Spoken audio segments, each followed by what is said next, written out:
Hi, everybody. Hello. Thanks for spending your Thursday night with us. So glad you could all make it out. I love when people trip up and they say, there's this meme that says like nothing's funnier than when your best friend says something wrong. And Lynn just said little files everywhere. And I thought, what a funny show. It's like, they're little files, they're just so small, you can't see them, but they're everywhere, the files are everywhere. It's like a law procedural little files everywhere. How little does files, succeed in business without really trying or something like that? Yeah. Anyway, but it was little fires everywhere, but little files. Little files. Well, we're not here to talk about files. We're here to no. Oh my gosh. We're here to talk about you and your new album For the Dreamers, and of course, the wonderful Broadway musical, The Notebook.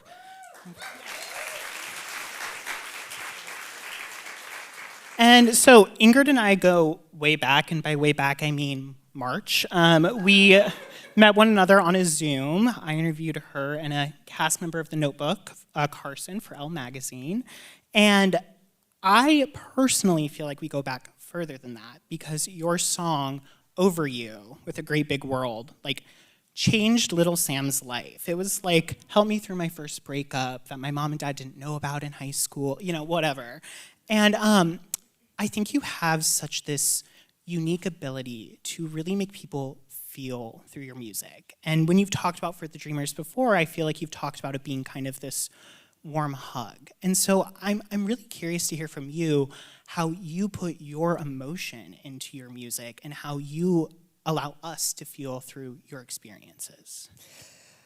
Okay, let's see. I started writing music later than a lot of my peers. Kind of 2021, I wrote one song, and it was the song One Song from Rent. No, I didn't. That was Jonathan Larson. I wish. I like you. All right. Chelsea told me not to ramble, but too late. So I went to school for musical theater. That's what I wanted to do. I never thought writing was in the cards for me, even though my father was a classical composer, and I just saw him writing, literally sheet music, with pencils and erasers, but it just never occurred to me. I just thought that I was an actor and sing on stage, and that's all I wanted to do. And then I started to write songs here and there, and I just, all of a sudden, I actually don't talk about this a lot because it feels sort of like icky to correlate the beginning of my career with September 11th, but after September 11th, I started to write all these songs. I grew up in Staten Island, and I was auditioning in the city during this time period, and it just broke something inside of me in a way that I didn't know how to handle, and I think songwriting was the way that I handled it. And so it came from a very, not selfish, but for me place. And then slowly over the course of that first year of songwriting, a few of my friends would say, you need to perform these. So I'd have 5 songs. You need to go perform them somewhere, and people will love them. And so I started to perform, and then I realized, oh, this is the acting, and this is the writing, and it's all together, and I can have it all. I don't have to just show up for an audition and hope they think I'm good enough. I don't have to just sit in the corner and write music by myself. I can push these two things together. And then I started to get the feedback from people and how they felt. Like a lot of people early on would say things like, you say things in a way that I might not have thought to have said them myself, but it just really resonates with me.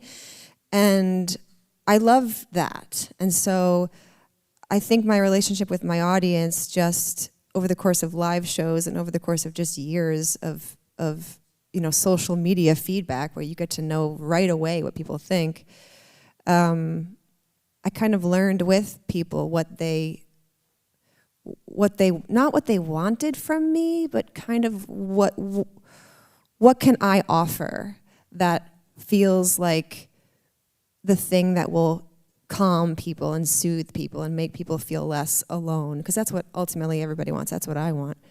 And I think that just all these things happening together has created the person that I am and the writer that I am. Does that make sense? 100%. Okay. Yeah. And I think what's so interesting about you too is you kind of started as this theater kid, and then it took you a while to get back to the theater with Comet and now The Notebook. And so, I mean, what was that kind of return to the theater space like for you? With Comet, I had gone to see it, and the producer had invited my boyfriend and I, he's an actor, and we went out after the show, and I kind of jokingly said, if that one actress, she wants to take a break, because I thought there were two songs. There were two songs that she sang. Britton Ashford was the actress's name, and the part was Sonia in The Great Comet of 1812. And she... So good. That makes so sense good. that one person would clap, because it was a hard show, but I loved it. And she sang these two songs, and they were in like my range. I'm like a tenor, basically. And I thought, wow, you never see songs... You never see women on Broadway singing songs that, are in a normal range. I'm guilty of writing one of the hardest songs for a woman to sing ever, called My Days, which Joy Woods kills in Notebook, but I can't. My demo is like, like that's how I sing it. So I saw this woman singing this song on the show, and I was like, oh my God, I could sing that. And this producer, he's invited us to come out, And so after the show, I was like, if she ever wants to take a break, a couple, like 2 weeks or something. And then the next day, there are people called my people, and 6 months. And I was like, 6 months? I have a tour in 2 months. And so I ended up doing a 6-week run. And she does not sing two songs. She's in the entire show, just dressed in different costumes in the ensemble, dancing, shaking egg shakers, like in the balcony. I lost so much weight during that show because I was running up and down stairs. I thought it was a princess track. I thought I would wheel out and sing my baritone song and then wheel back in. No, that shit was hard. But it was amazing. It was amazing. And I thought, wow, I'm 37. This is all I wanted to do from when I was 9 years old. And here I am staring at all these amazing actors, because it was sort of like almost in the round. I don't know if anybody saw it. It was done in this really interesting way. And at the end of every night, this big light would come down, and it kind of looked like a comet, I guess. And it would just get brighter and brighter and brighter. And we were sitting on the stage in various places facing the audience, and you could see the audience, kind of like how I can see all of you guys right now, but it would get brighter and brighter and brighter. And I would just, every night I would find a different person, and I would just stare at them. They couldn't tell that I was staring at them because it was further away. And then it would go black at the end, and there was just this really beautiful moment of reflection for me, where I would sit for about 10 minutes on the stage while other things were happening, and I would just watch the audience. And I thought, wow, this is all I wanted to do. And here I am. And then I wrote a musical on top of it. What's happening? Why not? I don't know how it happened. I don't know. It was all that Old Navy commercial that licensed The Way I Am in 2007. That's why that's why I'm here. Thanks, Lynn, my manager, who got me that gig, and Peter, who did the deal. Thanks, guys. I want to ask about actually My Days, because previously you've written music mainly for yourself, right? And so what is it like to write for other people and write for these people who, you can write outside your range, or you can write like if you haven't seen The Notebook, that's your mistake and you haven't done your homework before tonight.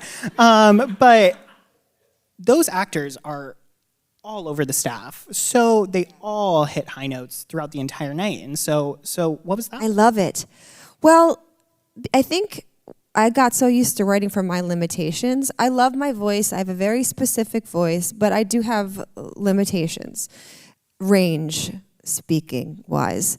And so when I'm gifted all these amazing singers that can sing, like you said, all over the staff, why not squeeze that lemon as hard as you can. Lemon? That sounded weird. Squeeze that fruit. This is getting worse now. But there's something so amazing about writing music and then watching somebody else do it. Somebody else metabolize those words and, think about it and really have their process, and then the great thing also about collaborating and writing and writing a new musical is that, you know, the actors can say, well, I kind of feel like maybe, you know, maybe this line doesn't quite work. Not all the time. And listen, if you're an actor, don't do that. That's really actually kind of annoying, except every once in a while it's great. Like in the show, our older ELLE, she doesn't sing until the very, well, spoiler alert, she doesn't sing till the very kind of near the end when she has a moment of clarity, a very brief moment.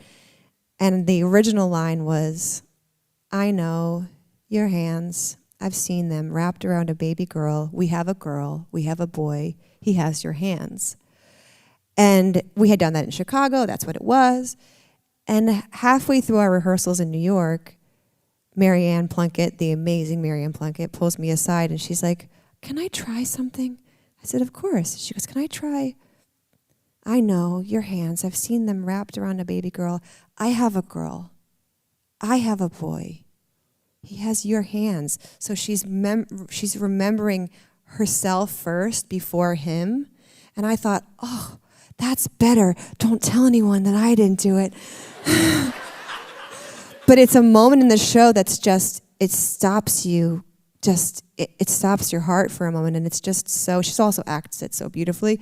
But there's something really magical, again, about just writing for other people and the collaborative aspect, even if it's just vocally collaborative, even if it's a slightly different melody. You know, I'm not, I was joking around before when I said don't do that. I'm not precious with things. I really do like the elasticity of music and allowing the actor to inhabit and reflect back. So yeah, it's all I want to do. I just want to write for people that sing better than me from now on, honestly. Stop. I mean, but that's what I love so much about theater. There's no place that's, I feel like, as collaborative as the theater, where people come together and people feel safe to make choices like that or talk like that. And so what was it like? What was the collaboration like on The Notebook? I mean, director Shelley Williams, Michael Greif, incredible. Yes, it was, Michael and Shelley were just the captains of this magical ship, and they're really, I mean, when I say there were no wrong choices, there are wrong choices, but that was not the idea. The idea was like, let's just throw things out there, let's see what works, let's work towards a common goal, and everybody is valid. Everybody on this stage and in this rehearsal room has great value, and we want to hear from everybody. And that spirit just lasted throughout the whole 7-year process, pretty much. And I think it's my only experience in the theater, so I don't have anything to compare it to, but I've heard stories where things aren't always that way. And I just feel like that did give a sense of safety for everyone to feel like, oh, I can raise my hand. I can say the thing I want to say instead of staying quiet in the corner, which might have been something I would have done years ago, you know? But in fact, I remember years ago, Michael, are you here? I won't embarrass you. We were in the rehearsal room. I have it on tape. I taped it because I was recording somebody singing something. And there was a question, and our director, Michael Greif, turns around and he asked a question, and I didn't think that the responsibility was mine. I didn't think I was that powerful. You know, I just thought, it was early on in the process. And there's this big pause because nobody answered the question. And all of a sudden you hear me go, me? You want me to answer it? I was like, I did. He's like, yes. I said, oh, I didn't realize that I'm the one that has to do the answers. And he goes, you are, Blanche, you are. And I was like, oh yeah,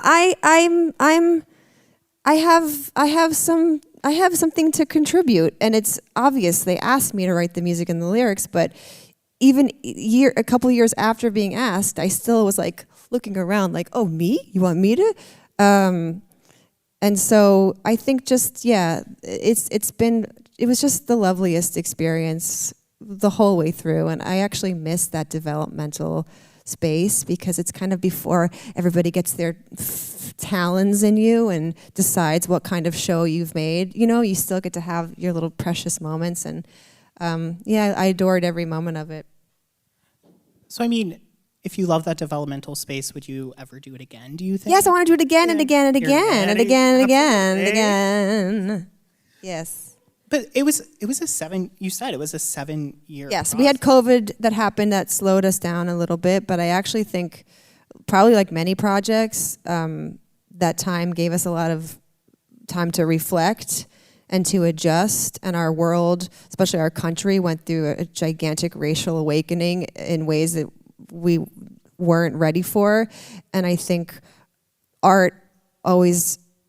responsible art always reflects socially what's going on. And so I think we took a little step back and recalibrated. And so I think that actually the year and almost 2 years that we were sort of paused, we actually worked pretty hard during that time period. And I think the result is just a beautiful, even more beautiful, well-rounded show than we had pre-pandemic. But yeah, it probably would have been 5 years if not for COVID. Yeah, I mean, it really is a beautiful show. I just saw it again on Tuesday, and you could have filled buckets with my tears, probably. And on that, I mean, The Notebook is so known as this incredible, giant love story, and I'm curious why, we talked about this a little bit way back in March, but why The Notebook? What about that project? Kevin McCollum, who was one of the producers, he pointed at me in a meeting and was like, "Oh, The Notebook, that might be good for you," which I thought meant you're hired, but it didn't. But I wrote multiple songs after that meeting, and I just kept emailing them to him until I just wore him down. And finally, he's like, "Okay, you're hired." No, he loved the music, and that's why I was hired. I assume. I hope. I was just like, this woman is annoying. I am persistent. What was your question? Why The Notebook? What attracted you to it? Oh, right. So when he said The Notebook, I just love that. I love the movie so much. And I know it has a bad reputation as being a chick flick, whatever the shit that means. But it just, is that kind of love attainable? I don't know. Probably not. But it's a movie. It's a musical. Like, let's reach for the stars and let's make something magical that might not be totally realistic. They're singing on stage, people. Like, let's dream. That's what theater is. It's dreaming. It's for the dreamers. Ooh, that's the name of my record. There oh my we God, go. can we segue? Look at you. Oh my God, I'm brilliant. Okay, so for the dreamers. Yeah, Pulitzer for that connection, I feel like. Thank you for the wonderful segue. This is your kind of first album, I believe, in 5? This is my first solo Ingrid. I did a Christmas record in 2018, but that's covers and I don't really consider. I mean, I love that record, but it wasn't one that I like sat down and thought like, no, I did think. What am I talking about? Lynn, help me. Great, you're doing great, sweetie. It's the first, non-cover album. There we go. And it feels to me like a kind of a new sound for you. It's definitely more jazzy. I think I was at your show at Sony Hall a couple weeks ago, and you talked about looking into the Great American Songbook for this one. So where did you find the vision for this album? Well, I was listening to a lot of those songs, sort of steeping myself in that world while I was writing Notebook, because I wanted Notebook to have some timeless qualities, some nostalgia qualities, and I just didn't want it to sound like a contemporary musical. Not that there's anything wrong with that. I love contemporary musicals. I just didn't think it fit for our piece, and so I just had a lot of that swirling around in my being, and I thought, well, that would be really fun to make a record that felt like it existed, decades ago, as kind of like this little extension of my creative process from the Notebook. So that's where the idea came from, and then we just wrote a few originals, did some covers, and I was like, oh, this is becoming a real thing, and yeah, and that's how it sort of came together. It's really it's so about love to me. Like I'm one of the world's biggest hopeless romantics. My friends all know I am that. too. Okay, The match made in Notebook. heaven. Hashtag Right. Notebook. I'm curious to hear from you, where did the inspiration for these love songs come from? And how could you, what is love to you? Oh my cool. I know, I'm like, How long you got? Some of the songs are actually about my niece, which my brother, I don't have my own children. I'm a childless cat lady. I have a dog, but rare. My brother has 3 children, which just seems like one too many, but that's a discussion for another time. I mean, actually 2 too many. River was great. When River happened, I was like, oh my God, this is what it is to love. They lived upstairs for me for the first year and a half of her life. So he would come home from work, pick her up at daycare, and I'd be like, thank you very much. And I would just take her and I would just play with her and feed her and change her diaper. And it was like my little baby without having to actually have a baby. And I do feel like it opened up these like parts of me that I didn't, which I can't imagine when you have your own child. It must just be mind-blowing. But the love that I had for this little lump was just incredible. And then seeing her grow, and she went to her first day of kindergarten today, and she's missing her 2 front teeth. It's too much. But so a few of the songs are actually are really geared towards River, and they seem romantic, but they're not. But they could be. But that's the beautiful thing about art and music. Unless you're like really super specific about it, it can be what you need it to be. I also like that about my writing, is that I try to be specific in certain ways, but I also want to allow for the expansion of other people's needs.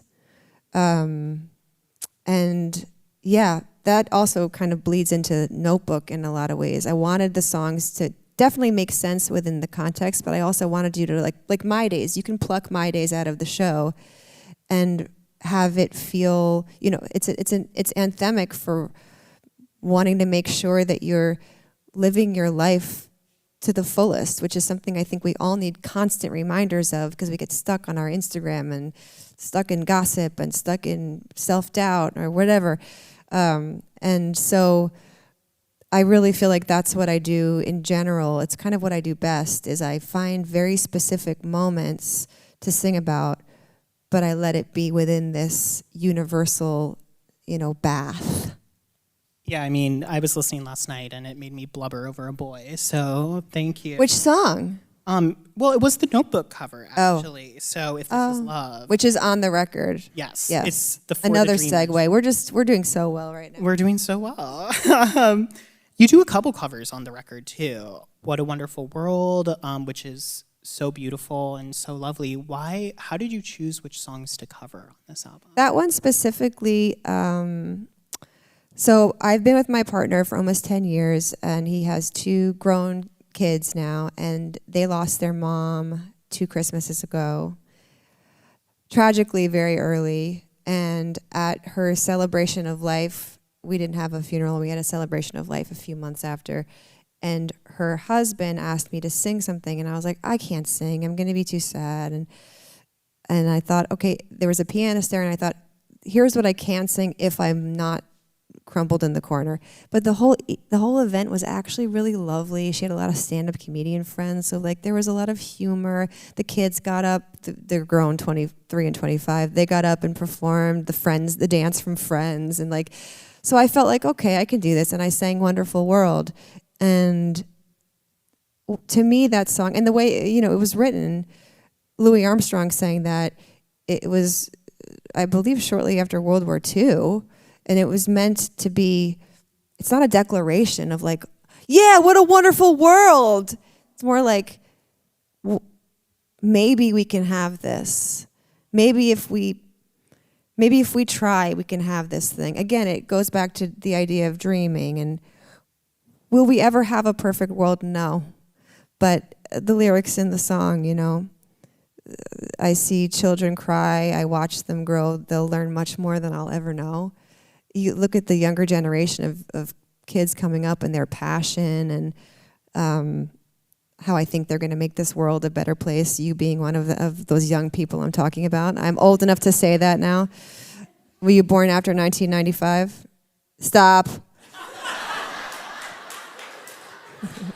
So that song came from, I don't even want to know when you were born, and I'll vomit. Not after 2000. You're safe. What? Not after. Oh.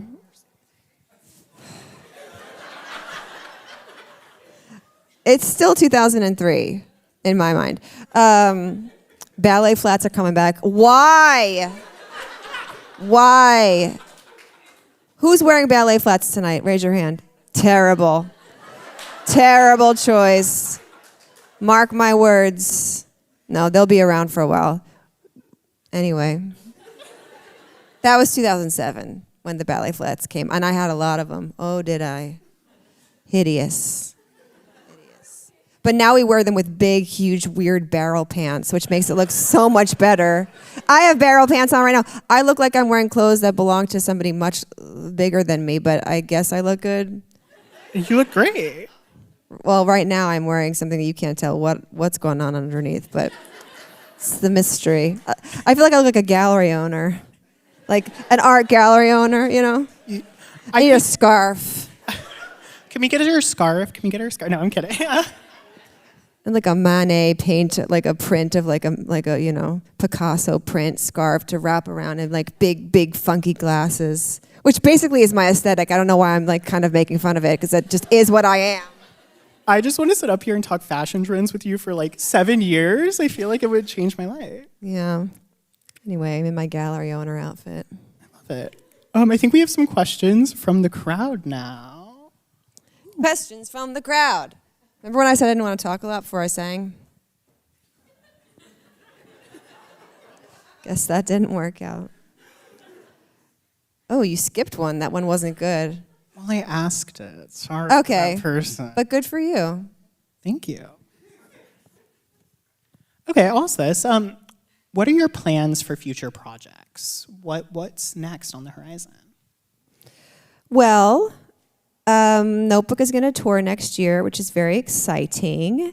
And yes, we got a tour! I do have some kind of ideas for musicals, original musicals that I've been floating around to some people that I know and like, and kind of talking about other ideas. Like, I definitely want to do more writing for musical theater. Do I think I'll end up back at commercial Broadway? I don't know.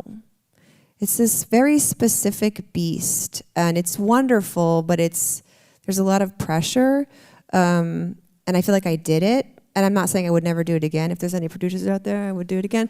But you know, if someone points at me and says some other, you know, when Harry met Sally, no, I'm not gonna do that. Although maybe I would, but Pepper on my paprikash. There could be a whole song about that.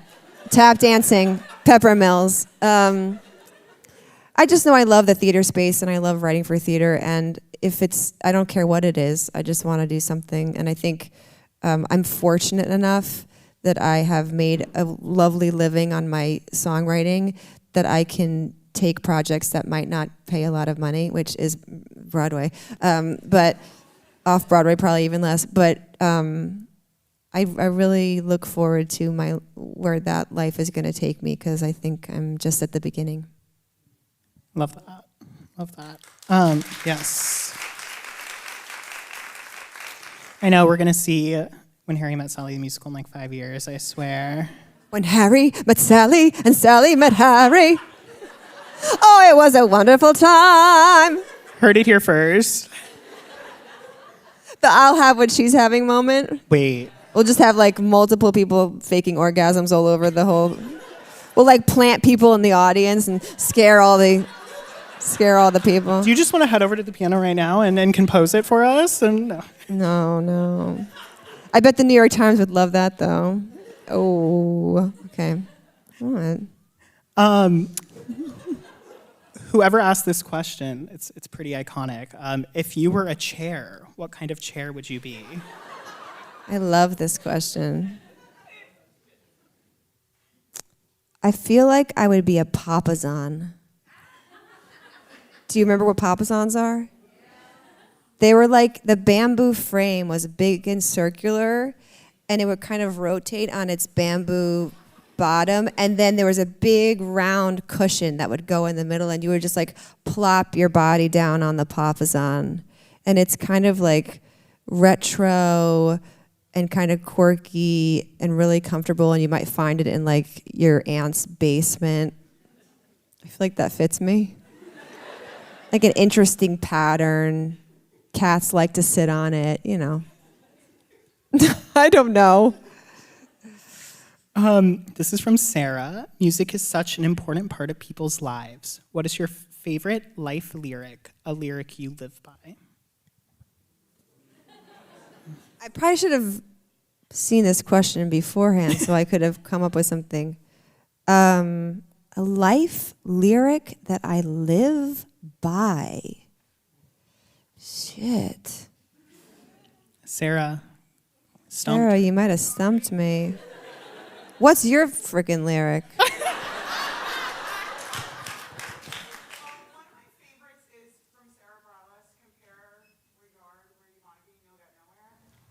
I do that often.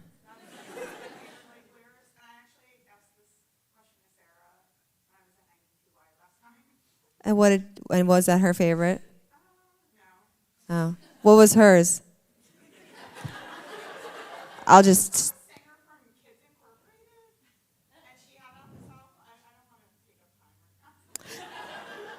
You asked the question, so...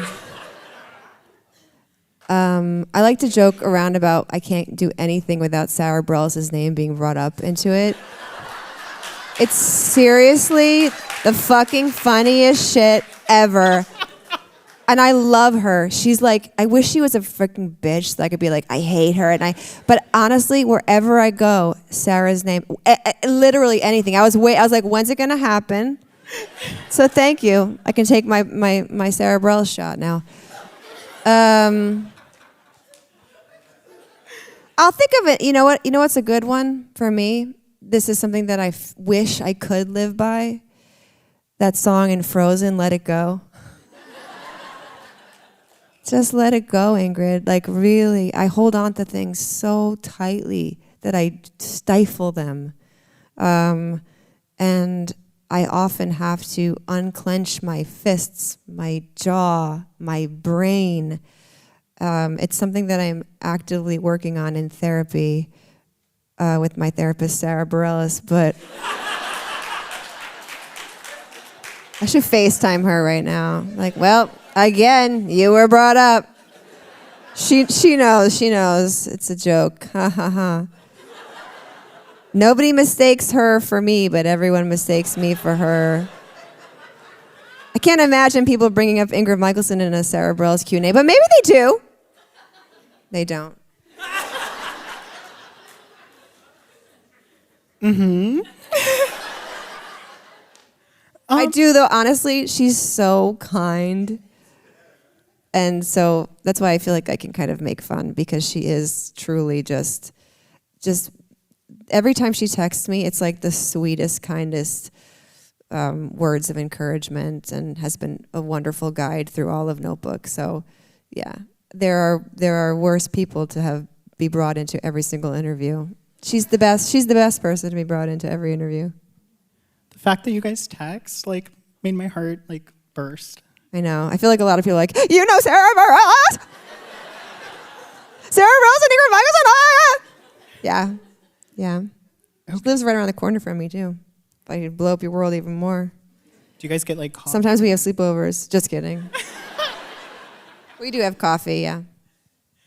I mean, also, what a great help she wrote The Waitress, and what a great help for the Notebook, too, then.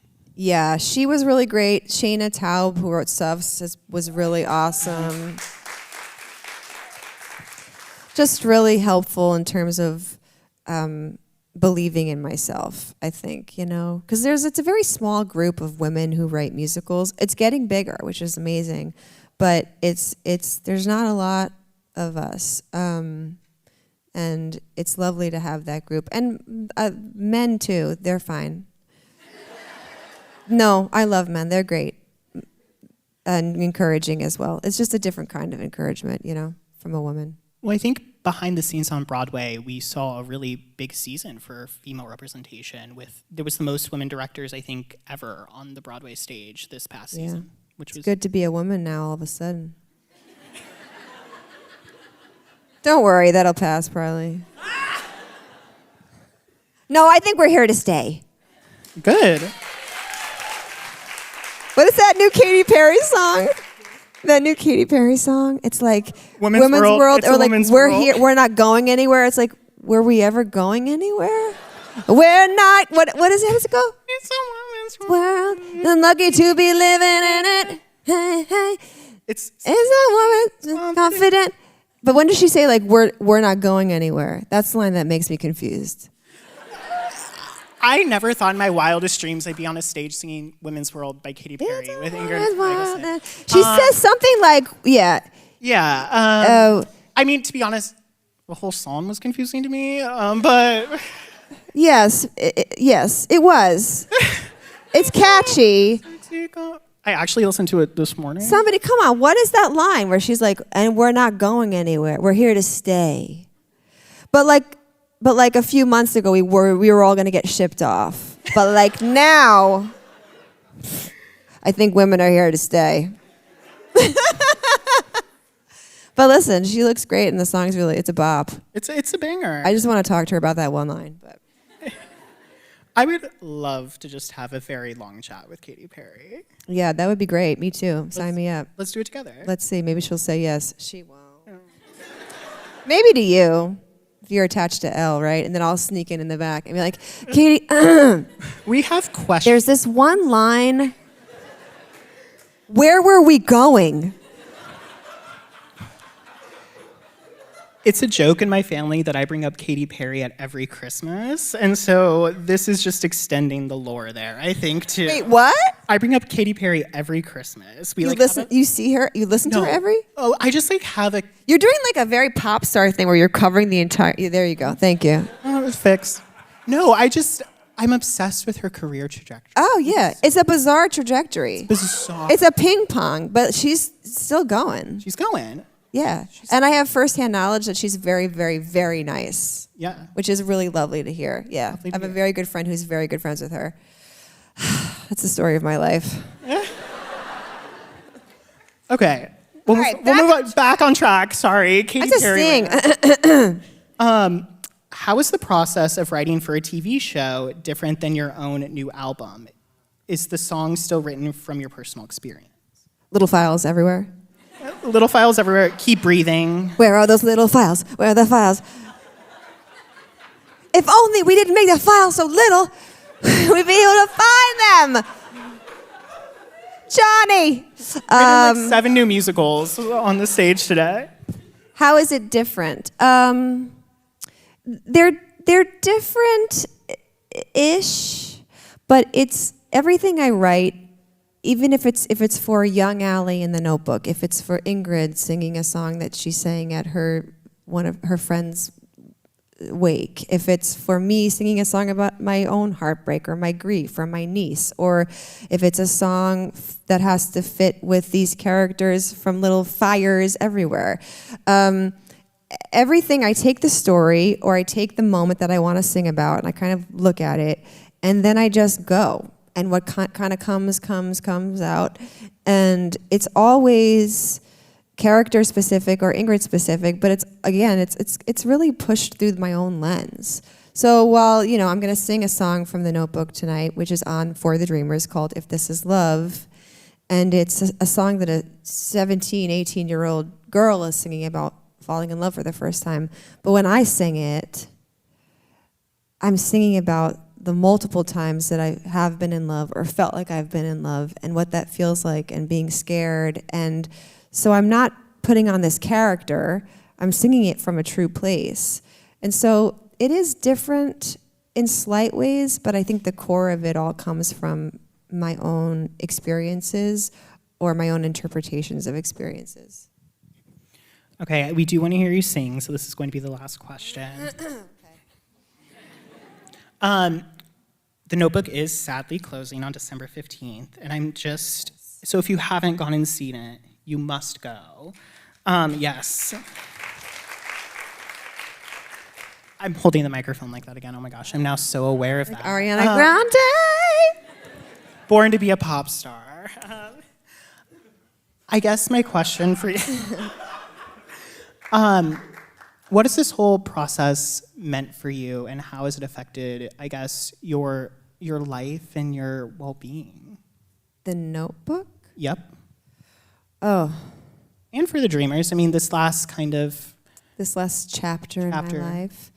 I think being a orphaned, childless woman is a very strange space to be in, especially when you're in your early 30s, which is what happened to me. And I really pour myself into my work because that's kind of like, besides my dog, that's my child, that's my legacy. And so writing for the Notebook, I said it already, but it's just my favorite thing I've ever done. I love expanding beyond my own limitations. I love hearing other people sing my music. I love the collaborative aspect. I love being a cog, an important cog, but a cog in a huge machine that is this piece of theater. And I also love writing for myself. But I take these things very seriously, and these songs, I take them very, very seriously, and they're very important to me. And every song I write and I decide to put out is some small fragment of myself. And so I think over the last few years, as you put this music out and as you write, kind of reflects things back at you, and you kind of realize where you are, and certain songs I wrote for Notebook that might not have made it, that maybe were a little too much about me. I think through songwriting and through therapy, I do realize how I process my life through writing and how important it is to me. And the Notebook just gave me a completely different way of thinking about writing that I feel like has given me this weird rebirth in terms of writing. Not weird, it's just obvious, just rebirth. And so I feel really excited, I feel really proud. I can't believe, and when I say I did it by myself, I wrote the music and the lyrics and the melodies, full stop. An amazing music team around me, Carmel Dean, music supervisor, John Clancy, orchestrator, along with Carmel, Jeffrey Coe, music director, just an amazing band, and just orchestrator, and people making the songs sound much better than they do when it's me playing my rinky-dink piano. But it's been just an incredible few years, and I just hope to keep building upon that. Amazing, yeah. Is that good? Let's quick scene change. Let's hear some music. Samuel Maude. Oh, I'm off. I was going to say Samuel Maude. Applaud.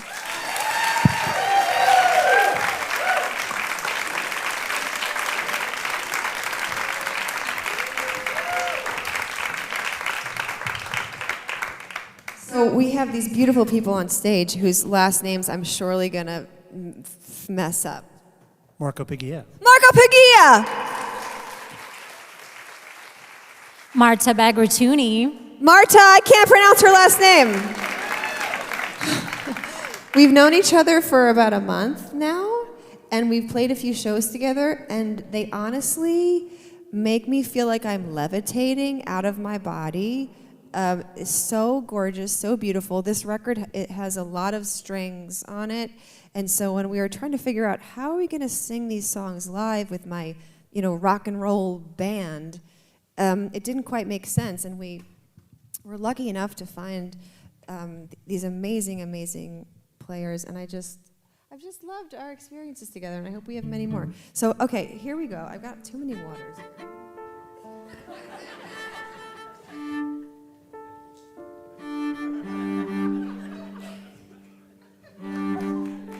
I figured it out. So we're going to do 4 songs. Sorry, it's going to be such a long set, but I talked a lot. The first one is just to come out of our conversation. And yes, I do have lyrics. I'm 44. Leave me alone. This is a song from The Notebook called If This Is Love, and this is the moment where our young ELLE, so we have 3 sets of ELLEs and 3 sets of Noahs at different age ranges, and they all intermingle and sing with each other, and it's magical and theatrical, and it's delicious. And so this is the moment when our young ELLE is kind of trying to figure out if she's falling in love with this boy named Noah. I'm singing it in the lower key, and we kind of made it. I wanted it to fit with the rest of the record, which feels very much like a traditional pop record. And so my producer Ariza just infused it with these really beautiful, juicy jazz chords. And so yeah, here we go. It's called If This Is Love.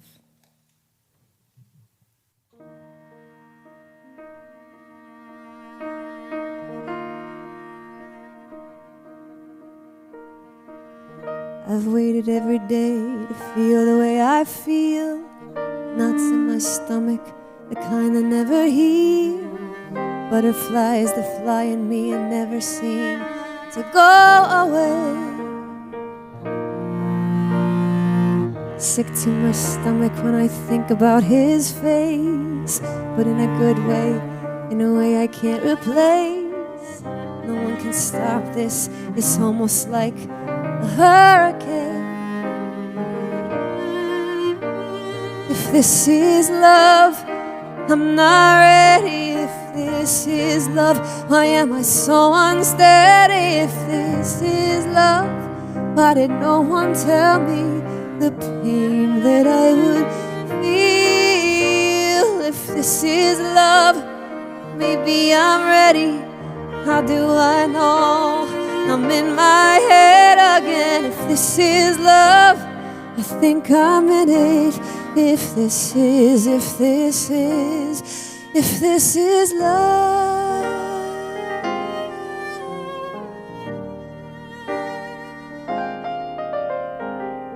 The world around me says no, but I say yes. I wanna scream it out, instead it's stuck inside my chest. It's like a bird in a rage, in a cage, and nobody wants to free me. If this is love, I'm not ready. If this is love, why am I so unsteady? If this is love, why did no one tell me the pain that I would feel? If this is love, maybe I'm ready. How do I know? I'm in my head again. If this is love, I think I'm in it. If this is love, I think I'm in it. And in between it and upside down and inside out, I think I'm in it. In between it and inside. If this is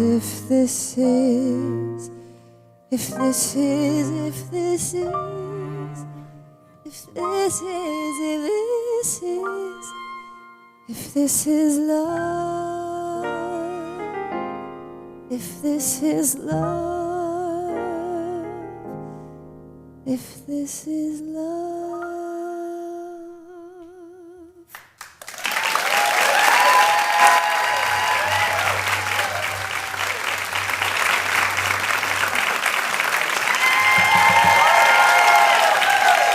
Marco and Marta, come on. Without further ado, what a wonderful world.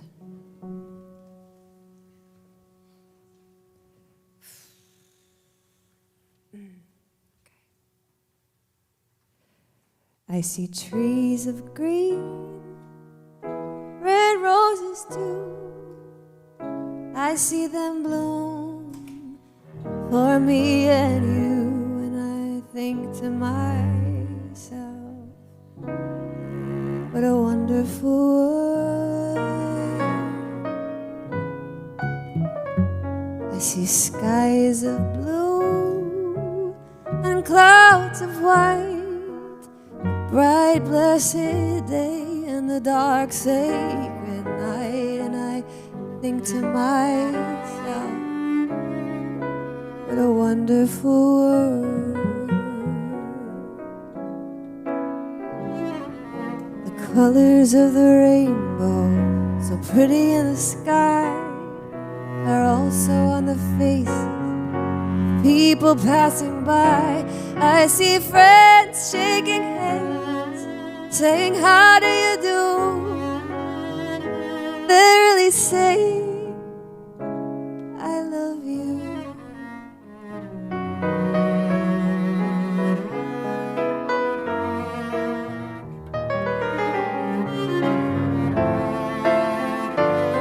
I hear babies cry, I watch them grow. They'll learn much more than I'll ever know. And I think to myself, what a wonderful world. Yes, I think to myself, what a wonderful world.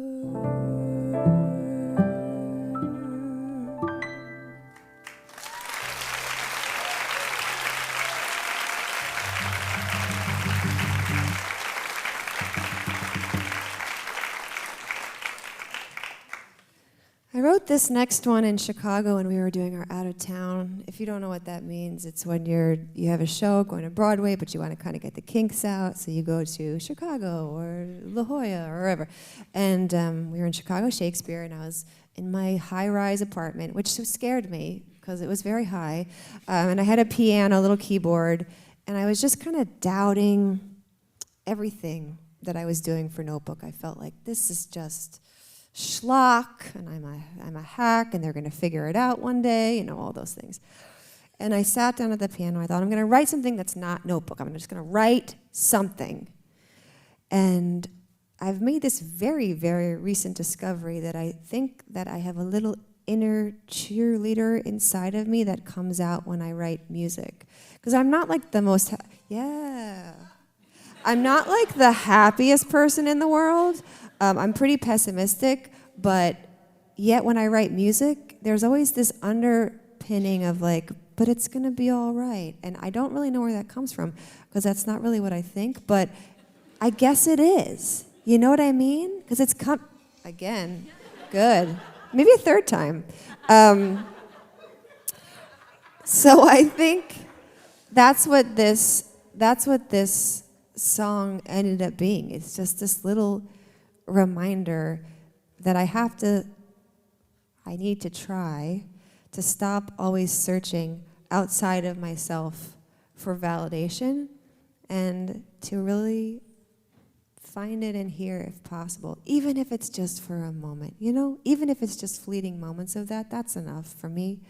It's called Backyard. I know we don't all have backyards because we're in New York, but it's the idea of it's right there. It's right there for you. It's right in here. So yeah, this is my song, Backyard.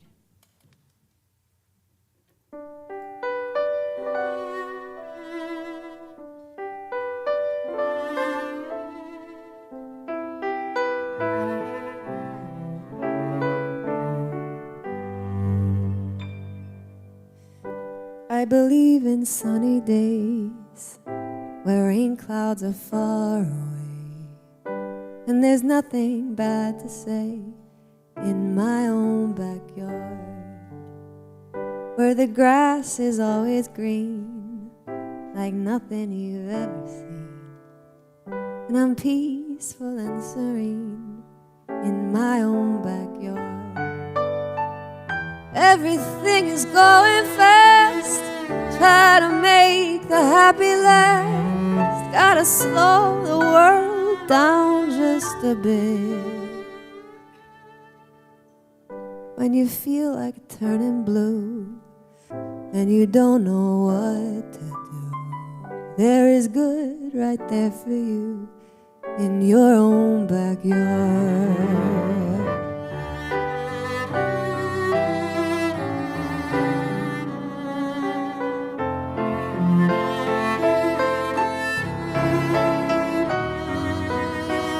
Everything is going fast, try to make the happy last.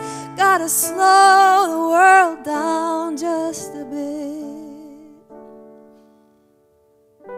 You may have to look up high, you may have to look down, but my friend, you gotta know that all you really need is who you are in your own backyard.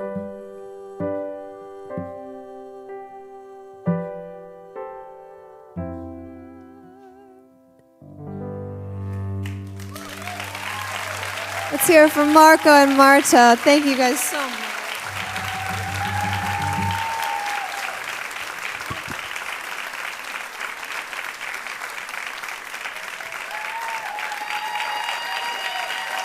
Yes, yes, yes. Oh, they're going over there. They're gonna hide. I'm gonna do one more. See, it went out of tune. Okay, we got this. My tuner's being a little brat. I wrote this song in 2000,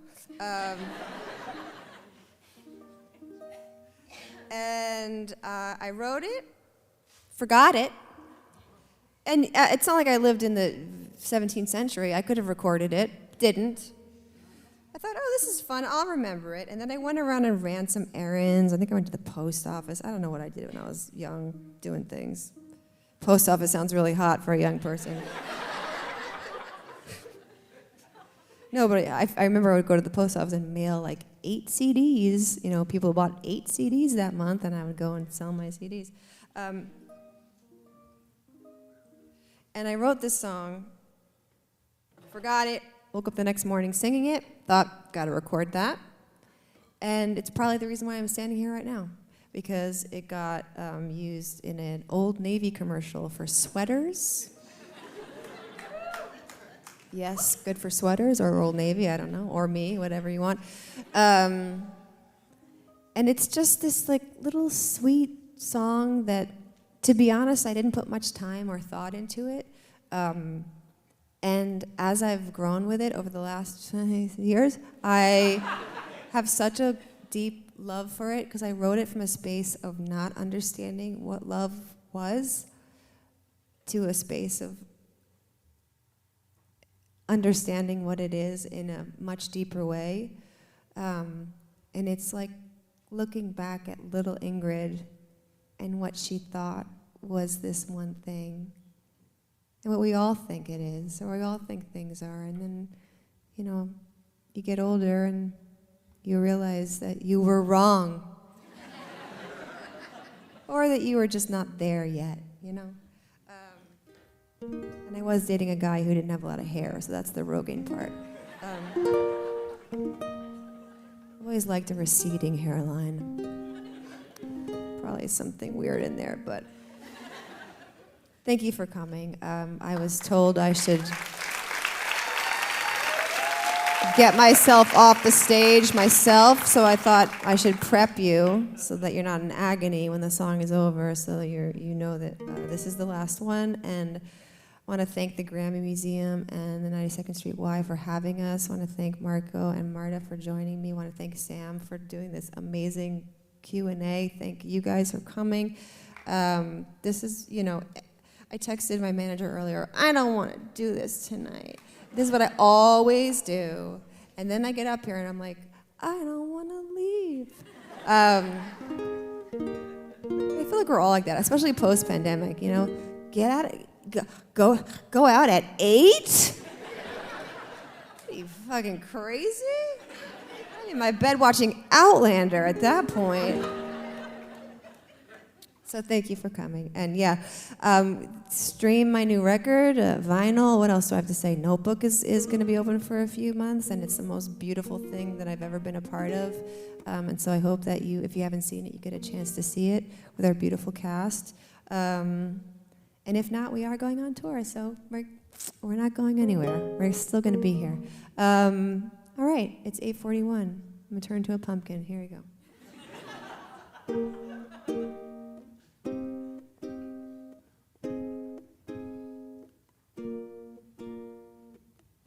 If you were falling, then I would catch you. If you need a light, I'd find a match. 'Cause I love the way you say good morning, and you take me the way I am. If you are chilly, here, take my sweater. If your head is aching, I'll make it better. 'Cause I love the way that you call me baby, and you take me the way I am.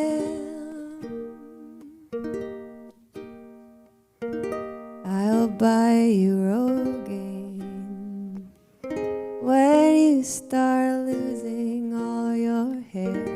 So unpatches to all you tear. 'Cause I love you more than I could ever promise. And you take me the way I am.